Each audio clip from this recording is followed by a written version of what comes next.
Hi hello friends, బ్లౌజ్కి cut work వచ్చినప్పుడు లైనింగ్ని ఎట్లా అటాచ్ చేసుకోవాలో చూపిస్తాను చూడండి. ఫస్ట్ అయితే చూడండి, బ్లౌజ్కి మనకైతే ఇక్కడ కట్ వర్క్ వచ్చింది. ఒకవేళ మనం చంక పీసులు వేసుకునే పాటుకైతే కన్నా మనకు తక్కువ వచ్చింది అనుకోండి, ఇట్లా కొంచెం ఫోల్డింగ్ చేసి అనేది కుట్టుకోండి. సంకలకి బాగుంటుంది అనమాట స్టార్టింగ్ దగ్గర నుంచి.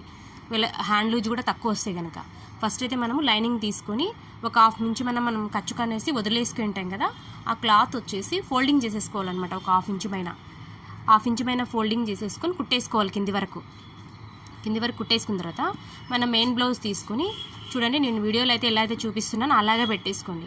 కరెక్ట్గా పెట్టేసినారంటే కన్నా లైనింగ్ అనేది బయటకు కనపడిస్తుంది అనమాట. ఇప్పుడు నేను వీడియోలో చూపిస్తున్నాను కదా, ఆ విధంగా పెట్టుకోండి. కట్ వర్క్ అనేది కొంచెం ముందరకు వచ్చేలాగా పెట్టుకున్నారంటే కట్ వర్క్ అనేది నీట్గా వస్తుంది అనమాట. చూడండి ఎట్లా ఉంటుందో కట్ వర్క్ డిజైన్ చెడిపోకుండా నీట్గా అనేది వచ్చేస్తుంది అనమాట. ఏం లేదంటే ఒక పావించి మనం స్టిచ్ చేసుకుంటే చూడండి ఎంత నీట్గా అయితే వచ్చిందో. నచ్చితే లైక్ చేయండి, షేర్ చేయండి, సబ్స్క్రైబ్ చేసుకోండి ఫ్రెండ్స్.